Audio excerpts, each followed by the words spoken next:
Sa panahon nga mosulod ka sa simbahan, please remember that you are here in order to worship God because He is worth to be worshipped. He is worthy to be worshipped.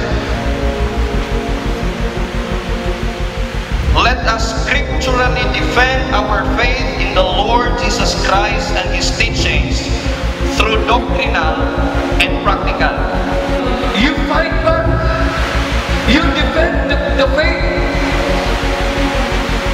Even in our time today, mga young people, you are being exhorted by the Word of God to defend, to fight back. Ingon niya, you should earnestly contend. Unsa ang atong dipinsahan, unsa ang atong pakikawayan.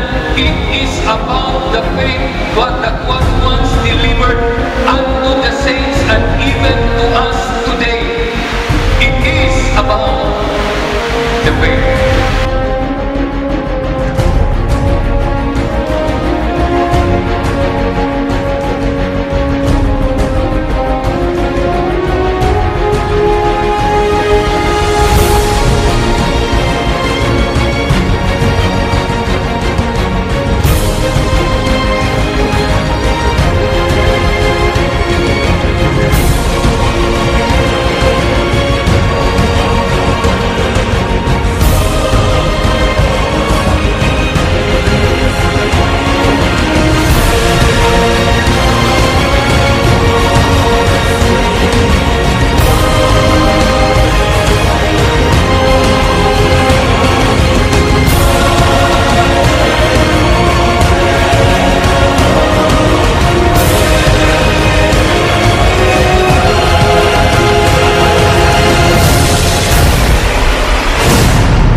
Father, we thank you so much for giving us light.